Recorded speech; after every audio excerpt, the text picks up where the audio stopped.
everyone. Welcome to Talks at Google. Today is my absolute pleasure to welcome Paul Scheer, David Wain, and Jonathan Stern.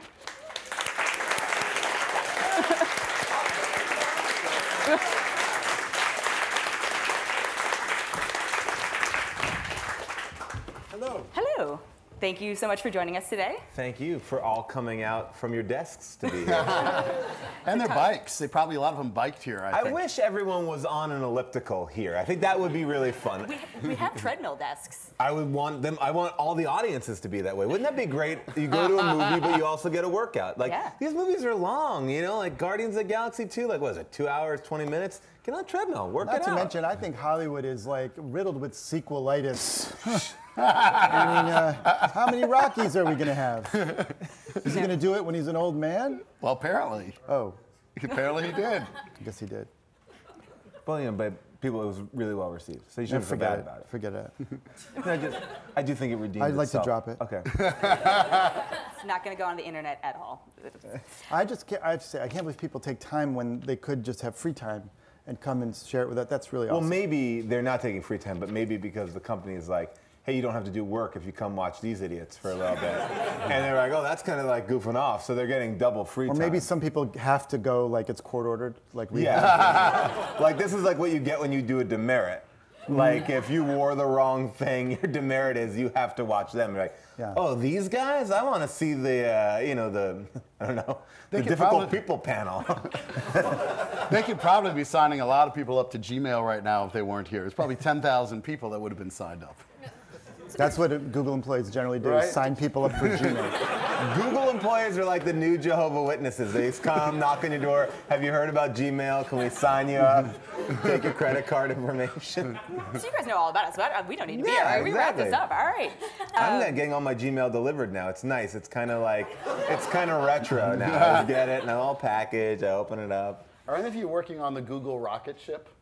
There must be a rocket ship. They can't tell you that. It's a secret, right? I was going to see if anyone flinched. All right. So I'd love to know, how do you all know each other? Well, I think that all of our paths have crossed at different times, but David and John know each other probably the longest. I met John, I don't know. All right, the boring story. 20 years ago, we were both in an armed robbery together. David and Michael Showalter were looking for a producer of Wet Hot American Summer, the movie, and I walked in the door and tried to produce it and didn't until it became a TV series years later. But that was the beginning of a long and fruitful creative friendship and partnership that continues to this day. And started back in New York. I put you down as an emergency contact on my at the doctor. Oh, great. Which doctor? Dr. Kurtz? It doesn't matter. Oh. And I met John about 6 years ago. I was pitching him a movie called Dry Canadian Winter, and we met together, and he was interested at it, and so that's how we got together. No, but John and I met when he moved out to LA, and we started working together, and we've worked together in many projects. I think we all started we all are in the comedy scene, so there's a lot of overlap, even if we're not working directly together. There is a lot of overlap in the people that we use on our crews, to the people behind the scenes, to the people in front of the camera, all times. A lot of collaborators, the three of us, and other people that could easily be sitting here today, like Rob Corddry and Rob Hubel, we collaborate a lot with. You and I don't think have ever worked as actual creative partners on anything big. But we've probably both participated in dozens and dozens of the same projects. Well, I have one of my first things with David that I remember, and it lives with me as a terrible moment in my life, because David, I was a huge fan of The State, and I thought it was amazing, and David had this very... That's a good producer right there. Yeah. And I loved that show, and David was doing this very cool show in this venue downtown. It was Stella, essentially, right? That was Stella. Fez. Yeah, totally. Fez in New York City, yes. So they were doing this show, and like all the biggest comedians at that time, people that no one knew, but now everyone knows, like the Louis C.K.'s and Sarah Silverman. So everyone was doing shows down there. It was so much fun. And they asked our group to do a bit. And we're like, okay, we can't fuck this up. We got to do like the best bit. And it was like me and Rob Riggle and Rob Hubel and a bunch of us. We were like, all right, what are we going to do? And we're like, we came up with this bit because Blue Man Group was across the street that we were going to be members of Blue Man Group. So we painted ourselves blue, and we were going to do all this like dumb, weird stuff. And then we put like a member of the audience up who was a plant, and then we take them backstage and we just beat the shit out of them. and it just like it becomes like this bloody murder and all this sort of stuff. So we shot this video, and and we were all ready to do it, and we get up on stage and we do our dumb Blue Man, like, ooh, throwing marshmallows. And it's like, it's working okay. It's not great, but it's working. And then we pick the audience member up from the crowd, and then the video starts, or is supposed to play. But there was a malfunction. And it just never played. Oh, no. And we didn't know what to do because we had no more bit. So we had covered ourselves in blood for the end of the bit, waiting for the. So then it was like, what do we do? And we just came out on stage bloody, but there was no connective tissue to what happened. So it was like this great bit that just failed so miserably. We had no comeback from just being covered in blood and blue. And then we just all were at a bar, like slightly blue, with like blood under our fingernails, being like, oh, I hope they ask us back. I hope they ask us awful. Back. Oh, no. But yeah, your video projector broke. Yeah, sorry about that. No problem. So one of the great things about all of you is you guys were all sort of early adopters of embracing the digital medium for distributing comedy. You know, your project lists go on and on and on. Go on. No. Well, I was just, when we did our Stella shorts that were part of this thing, that was a series of short. It was basically a web series, but it was on a thing called comedynet.com, and it was the size of like a postcard stamp was each video, and that was in 1998 that we started that. It's the first web series. First web series, I would like to hope to say. Thank you very much. Well, but then, the way that I got Human Giant, or the way that Human Giant came to be, was because we started doing shorts downtown, and we were part of this bigger collaborative thing called Channel 101. That was in LA, and what you do is make these like little pilots, and if every week or every month the audience would vote, and if they liked your stuff, you came back and you did another episode. And we did Channel 102, and that's how Human Giant started. And that was basically, again, it was before YouTube. It was pre-YouTube because the shorts were hosted on this weird site, and it was, it's hard to download them and find them and everything. But that's like how we kind of all started. And then one of the first web series that I was aware of is the one David and I did together that you worked on, Dana. I did work on it. And right after David and I had done a movie together called The 10 with Ken Marino, and it was an indie film, and after How would you leave with Ken? Ken is one of my favorite people and hilariously funny. There's a lot of other people you could be like The 10 with, like. Well, Ken was a co-writer. Oh, okay, got it. Okay. But I mean, I was thrown too. I'm like, there were a lot of great people. Yeah, anyway. Sure. Adam Brody. Yeah. We have Schreiber, Paul Rudd. Yeah, Paul Rudd you would leave us probably. The 10 with Paul Rudd, who is the lead of The 10. Famke Johnson. Yeah, another big person who's in the movie, yeah. And after this movie that not that many people actually saw in the movie theaters, is an opportunity came from a site called My Damn Channel, which was an early channel of all original web program content. Approached David and then me about doing a web series about whatever David wanted. So surprisingly, it was about him. That's right. Each episode was about meeting a different girl and then making out with her and then screwing it up in some way. Like life. Yeah.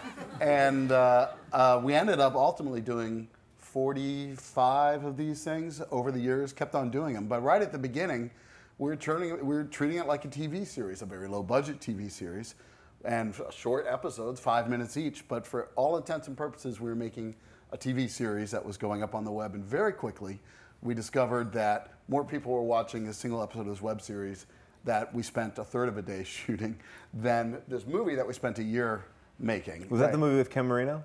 Ken Marino co-wrote it, and he was in it. Yeah, great. Cordry was in that, too. Yeah.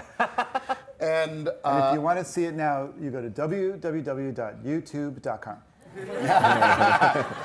But also the movie, this ties in, Google and YouTube are kind of related, right?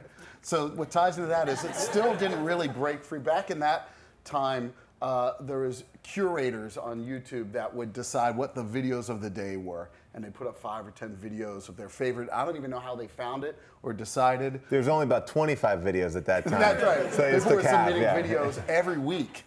And I remember that curator thing. Yeah, now you talk about it. And so some dumb, curator picked our 6th episode up, and then it went through the roof. We had 1 million hits in 24 hours, and they kept picking up episodes. And that's actually what helped Wainy Days take off. Yeah, and I think that for Human Giant, when we first started, it was a great way. Like, MTV was like, no, we only want to host your videos on our site. And if the MTV site from back then in the early 2000s to now is exactly the same. It is awful. It's like the most unappealing visually. It's hard to navigate. Like menus, you feel like you have to have like 2 hands trying to open up menus. That's why to go away.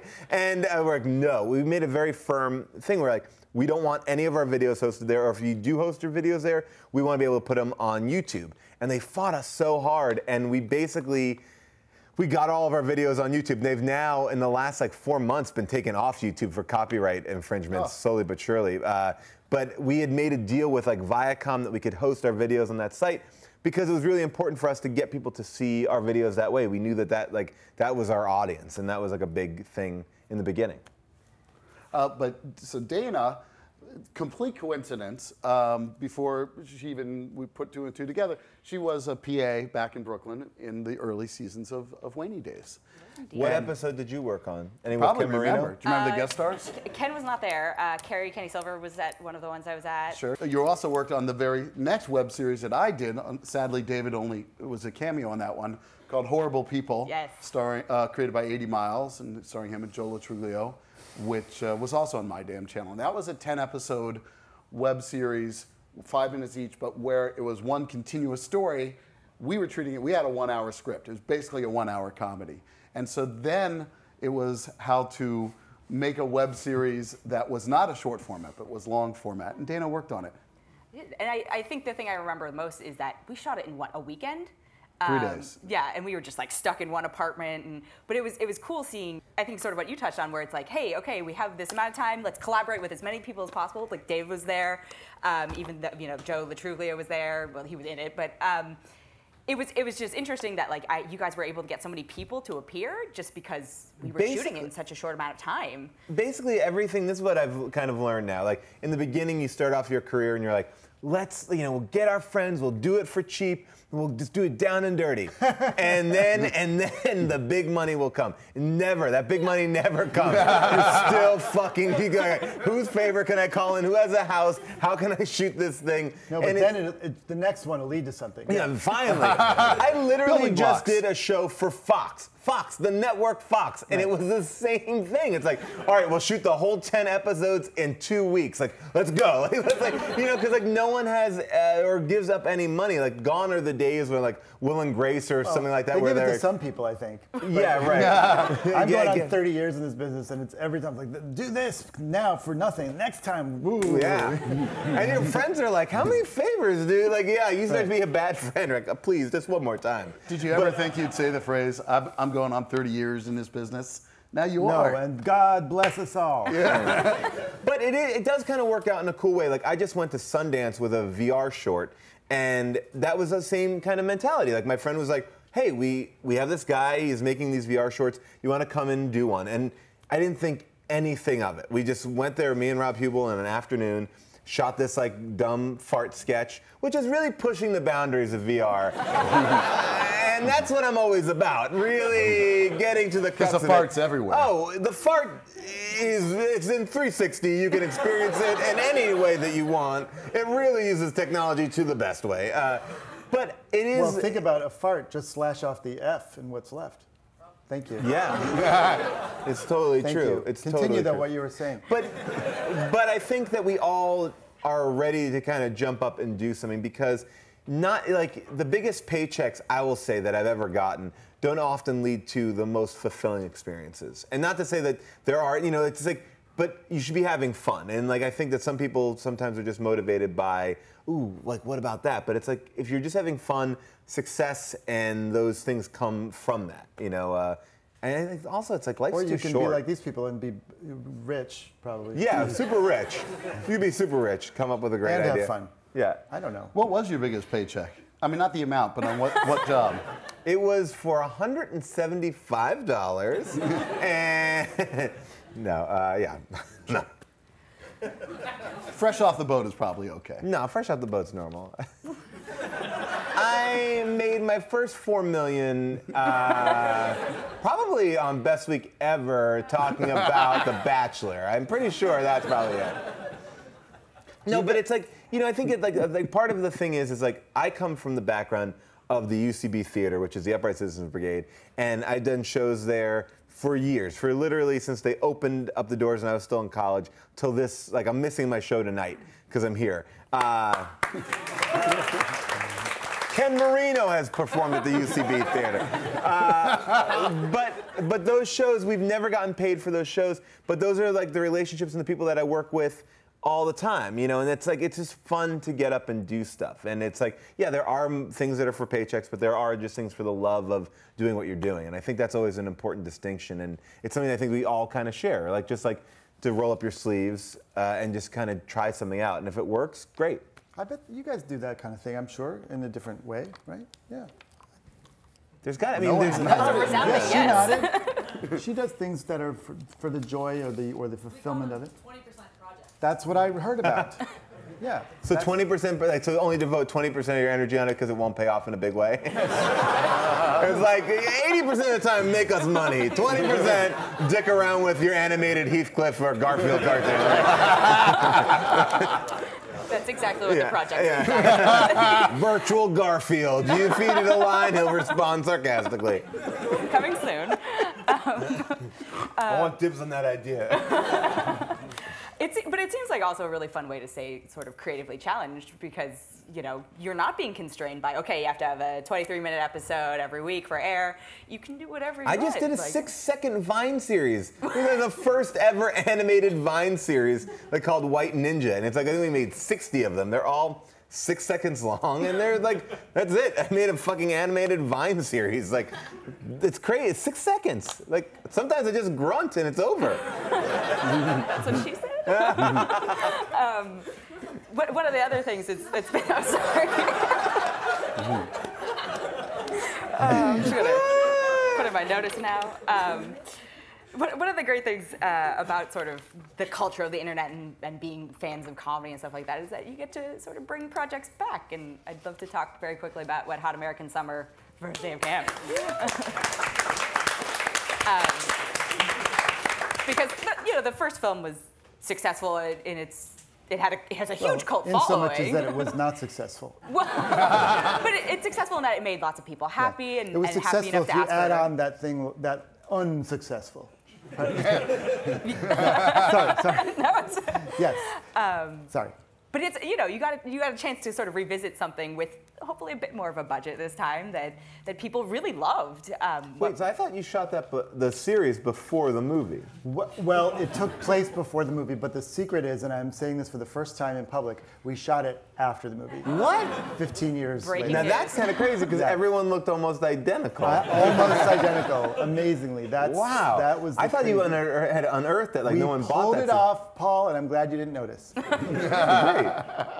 And you were in it, by the way. I was in it. That's the hardest part. Yeah, I was. That is the weirdest part. How do we get Paul back? I thought I shot that It was ages before ago. you lost all that hair. Yeah. But yeah, we did do that. And it actually sort of, with adjusted dollars and realities of production, it was actually not really much more than the original. And in fact, I calculated once in discussing how we're going to do it again, maybe someday, that we had to shoot it actually pound for pound much faster than the original movie. But we had 2 cameras this time. We did have 2 cameras. Less rain this time? And less rain. We shot, but we had more cold because we shot it in California in the winter. It does seem like there is this ability, though, to kind of go back and revisit stuff that I guess the people like us, like when you get to be in charge of something, you'd be like, oh yeah, bring it back. Like, I mean, Full House, bringing back Full House is a dumb idea, but because it's also like, that wasn't like the bastion of quality. It's like, I like Saved by the Bell too, but I don't need to go see it like now. Like, but like this is like a perfect example of it, like to kind of bring back something and you can, like, because you have fans that are people who grew up on that or people who found that as a pivotal point in their life. And for me, though, that was terrifying. I care about the fans of the movie so much, and I'm a fan of it. And so to go back and open it up again and maybe screw it up or taint the legacy, I really wanted to make sure that it was going to. You didn't want to rock do whatever I could do, yeah, to deliver to fans what they want, but also do something new and not have a retread. There's so many pitfalls when you're doing something like this, but. So we just kind of tried to keep the rudder of do something that's funny to us today and day by day make it as good as we can make it. And then the fact that a lot of people had such good response to it made me feel wonderful. Well, it's kind of funny too, because I imagine that there's a large group of people on Netflix who probably watch the Hunger Games and it's like, if you like Elizabeth Banks, you'll like this. And they're like, oh, all right, what on America? Like, and I would love to see those fans too. Go like, wait, what is going? Like, just What's trying that to new like series with Bradley Cooper? Yeah. Yeah. But it's like it's such a. It seems like this time the show got such such a great like kind of like. All the fans of it really got behind it too. Yeah, well, I loved also the retrocon of the press where they're like, you know, the big unanimously supported hit movie Wet Hot American Summer is back, and it was like, wait a minute, no one was supporting us when it came out at all. But I do think that is only apparent to us. Like, I could like say to you like something that was a total, like, it's the Donald Trump of it all. You just say it was successful, like, Wet Hot American Summer was a huge hit. You're like, yeah, it was. Like, all of a sudden, no one questions it. Like, no one looks at it. Only you know the secret. Like, you know, like, because you could be like, yeah, Wet Hot was a giant hit, and then the sequel came, and then that was it. And we shot it for $15 million. Well, in fact, like, I've had experiences where we've tried to get projects going, and people were excited because, the guys who did Wet Hot American Summer. But then the actual companies that want to hire us, we go down the road with them because they're like, this is great, you know, the classic comedy maker. And then they went and actually looked at the numbers, which are public. and they cut the project off. Like they're like, wow. we didn't know it was a bomb. Goodbye. You know? But it's so funny though because it's like it's not a bomb if people see it. Like, you know, it's like. Even on this podcast I do, How Did This Get Made, we did a thing about Teen Witch. Thank you. We did a thing about. Sincerely love that. I'm also applauding podcasts. Yeah, podcast. We did a thing about Teen Witch, and like Teen Witch is this like giantly popular movie that was only released in 17 theaters, but it played on HBO like nonstop. So like that's how people know it. So it's like you can't just judge it by like who saw it at the time. It's like.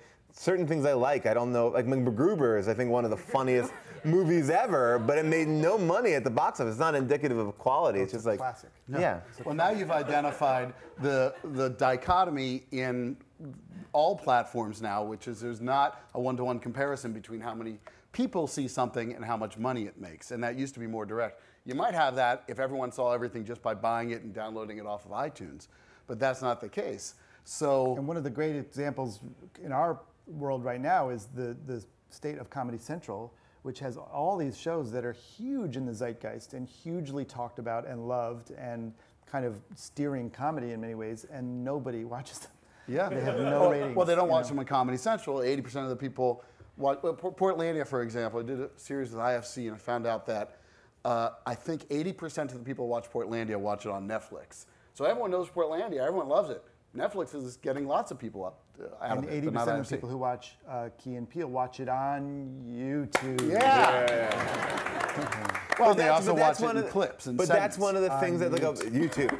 But that's one of the things, like, for us, like Aziz and Rob and I, we always are bummed out because it's like, we have this thing like Human Giant, which is like, we are the only ones that, we have these like hard drives and we have these clips, but because that's the bummer of YouTube, sorry guys, that there are those copyright robots that are taking stuff down. Because like you want to get it out there and there's some, like, the copyright sucks sometimes, I don't know. I have nothing more to say about than that. Yeah. It sucks because it's like you want to go back and watch like Battle of the Network Stars. I thought that was a nuanced argument about the complexities of copyright. That was interesting. Come on, because it's like I guess the other thing too is like no one's making it.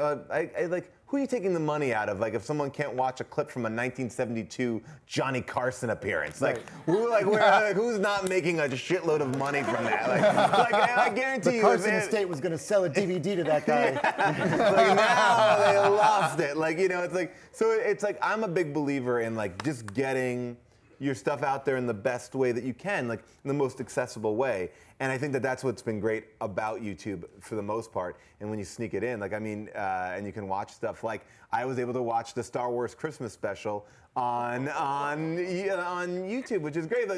Like George Lucas wants to destroy every copy of that. I was psyched that I was able to watch it in 2 long-ass parts. Like, we need that. We need to have the ability to go and watch our huge mistakes along with our giant successes. Well, how else will we learn not to repeat them? Exactly.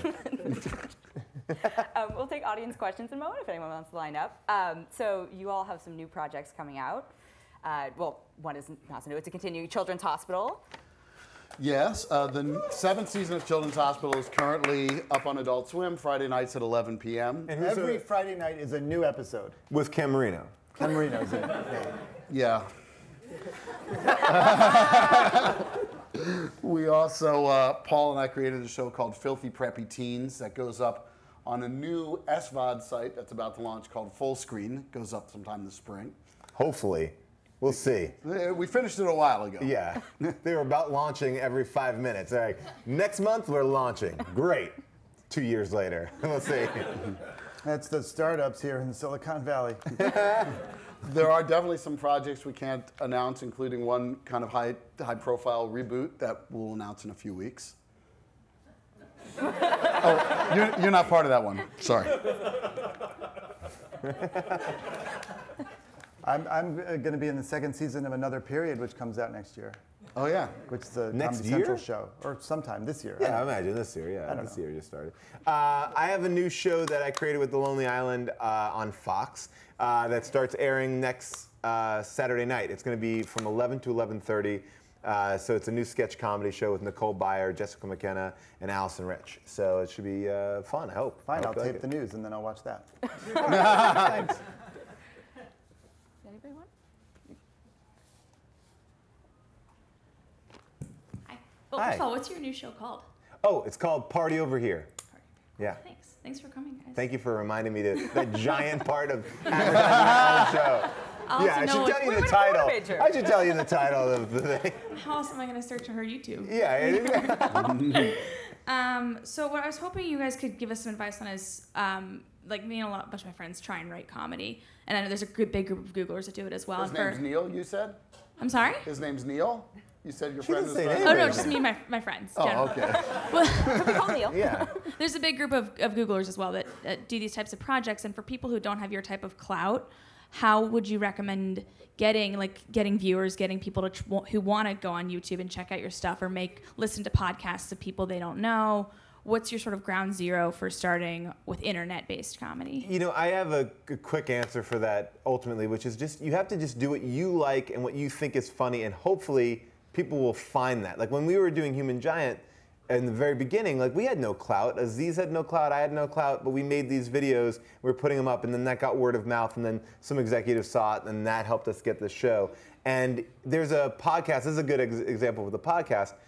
I do this podcast, How Did This Get Made? And someone's like, oh my God, you guys need to listen to The Worst Idea Ever. And it was just a tweet that was sent to me. And The Worst Idea Ever is these 2 Australian guys who decided to watch Grown Ups 2 every week for 52 weeks.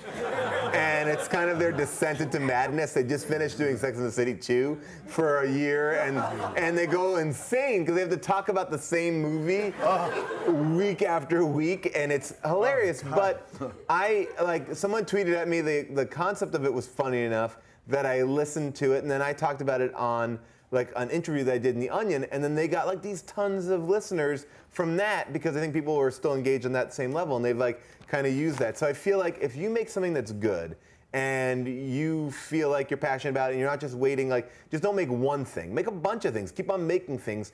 And then someone somewhere will see it, and that will lead to the next thing, and the next thing, and the next thing. That's the only, there's no shortcut. I feel like just collaborate and work with people that you really and like. I agree with the part about don't wait. Just do it. Like, Yeah. you go, make the next thing, then write the next thing. Don't be like, oh, I've got this one thing. If only somebody would finance it, or if only people would discover us and give us the work or give us the money. Like, Yeah. don't think in that term. I'd say just make it. Just to give some perspective, I mean, I'm 46 years old. When I was, What? thank you. You When I was really in- have been in this business for 30 years. But when I was in high school, I was making videos all the time, and I was excited. But like, there was literally no possible technical chance that anyone would ever see them, Yeah. no matter what. Me There too. was They're all up absolutely now. they're all up now. But it's just like the fact that we do have this incredible democracy of that people can watch anything that they want anytime from anywhere. It's really gives you that chance. And then I agree, word of mouth can spread at any time in any way, and that's very exciting. That's all, And also basically. that the means of production are available to everyone. Like, you can have a good quality camera and editing equipment without spending any money. You know, it's great. And I one thing think I learned, I learned from David, and in that first season of Wain Days, is not to half-ass it when you're doing anything, because you don't know what suddenly everyone is going to watch. And if you do half-ass it, well, then it's not going to go anywhere. Or if it does, it's not going to reflect well on you. And it'll be on the internet forever. Yes, and so even if you don't let the money decide, don't say, oh, it's low budget, so I'm just going to do a mediocre job. What you're doing is being put out there. No one cares how much money you spent on it.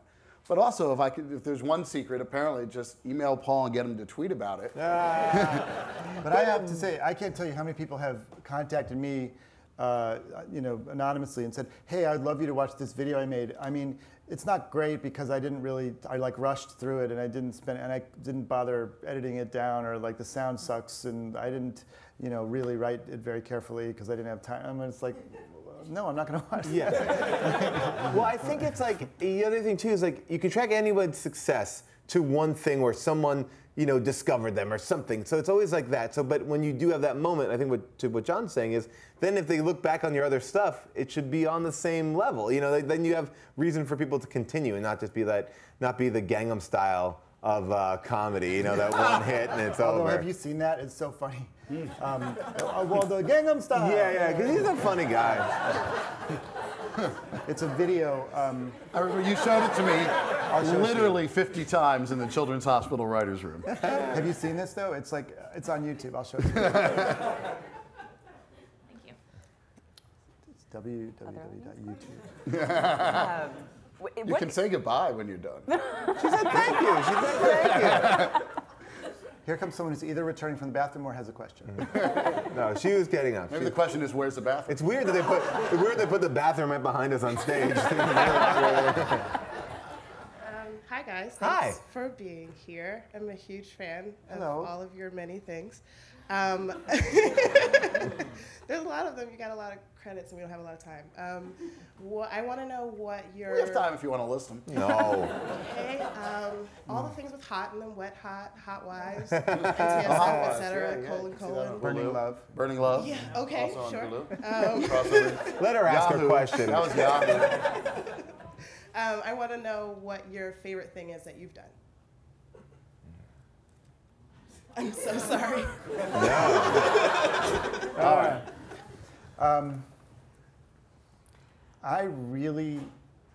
I always heard people say this when I was a kid, people I was fans of, and I thought it was such bullshit. But now that I'm where I am at this time in my life, I guess it's not bullshit to me. Like, I don't really look back that way so much.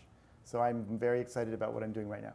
Like, and maybe what I just did, but like, it's weird. I'm speaking for myself. I love all the things I've done, and I'm very proud of it. And if I do see it or people talk about it, I'm psyched and thrilled that people like it. But I'm not, I don't know, I sort of disconnect in a certain way, though, and I'm most jazzed about what I'm currently working on. So you're just speaking for yourself, you said. Because that seems self-evident at that point. Right, that was obvious. Sometimes you have to underline it. I do think it's tough to kind of like narrow down, like that was like my favorite thing, because I think we're lucky enough to continue to work with really great people. Like, we've all worked together, and I think the relationships and the times, I can like pinpoint one great moment on every project. I think every now and then I'm surprised to get money to do something, and those are like fun, like weird victories. Like, when I met with this guy, he was like, whatever you want to do, we have money. Just it doesn't matter how weird it is. And I'm like, oh, I'd like to reenact old episodes of the Arsenio Hall show and do that word for word. And he was like, great. And then all of a sudden someone built the set and we were shooting it and I was dressed like Arsenio Hall. Like, that to me was amazing, and only better than that I got invited on the Arsenio Hall show as Arsenio Hall to sit with Arsenio Hall, who didn't even get the joke that I was Arsenio Hall. So that was like, that culmination of that one thing was so crazy, because it's like, that was something that was never an idea that I would pitch, never an idea that I would chase down, but someone's like, what's the craziest idea that you want? And I was like, this. And then he was like, great.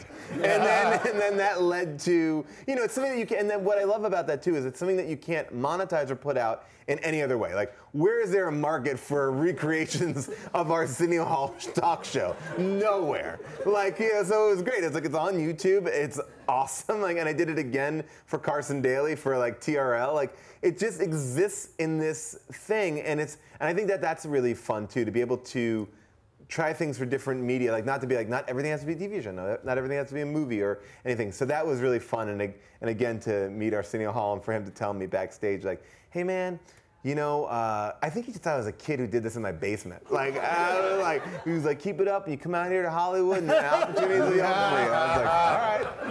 You realize that some of the people in this Arsenio thing were like Seth Rogen and Max Greenfield. I got some big celebrities in there. It's like, yeah, man, keep it up, keep it up. I was like, all right, I will. I'd say anything I've done over the last 5 years, I've really enjoyed. Literally joyful going to set, being part of it.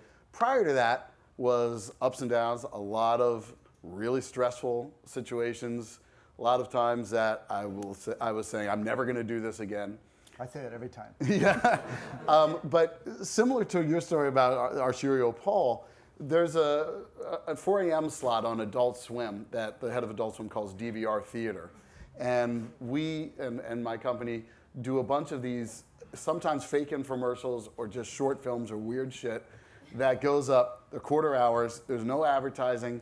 We get a tiny budget, and no one is looking over our shoulder. Did one with Paul. Hotel TV. The one that we did was just like the TV turned into a hotel TV screen, and it was like select menu this, and it just became like you were in a hotel, and it became very clear the hotel was haunted by Indians who were trying to kill you for gambling on their land, and it was like hosted by Ray Wise from Twin Peaks. It was the most insane thing. Again, up on YouTube, and we just shot last week one with Rob Hubel. That's all fake news fails. And one with Showalter, that's kind of a Winnebago Man thing. We did a series called Your Hole, starring Michael Ian Black. And 1 million people watch these at 4 in the morning because I think nothing else is on. But it's such a bubble. It's so, what Paul said about Arsenio Paul is so, okay, do whatever you want to do because the stakes are so low for this particular time slot and project. It's the most closest thing to art. And like, you know, like it's just whatever you want to do. Like, it's like there's no parameters. It's like, you know, like you don't have to fit in any box I at all. felt that way when we were doing our Stella shorts, which were for literally nobody. We showed them at a nightclub with about this many people every week, and thought that was the last that we would hear from it. But then we didn't know the internet would still be going, but at this point. But I have often thought that the fun and enjoyment of doing something is an inverse relationship to the budget. You know, so yeah. I.e. the stakes. I love steak. Donald Trump steaks. Did you see this? Oh, what? He had a line of steaks available only at Sharper Image. I learned that from the John Oliver show this week. It was amazing. Can I ask a question? So, like, I mean this in like the most endearing way possible. That's always the best way to start, right? Oh, but we're out of time. Is that what it is? You guys like do some like really weird stuff, and I'm just like curious, especially for having done it for so long, like how do you guys feel like your like comedy taste and like what you guys have like tried to experiment with has changed or like grown over all the years that you've been doing it? I'm gonna sit down. I could say that my taste in comedy has changed surprisingly little, and my what you would call sensibility, I guess, is changed very little from when I was even like 12. And particularly, yeah, it's just interesting. I think that might be a good thing somehow. It's something locked in about what makes sense to me. And then I've evolved how I do things, and I've evolved the craft and the many things around it. But the actual, your question, I don't know if it's changed all that much. I think that's one of the cool things about everything that you do, though. It's like in the vein of like a Woody Allen thing. Like you always know. No, but you always know. It's like locked in a box in time.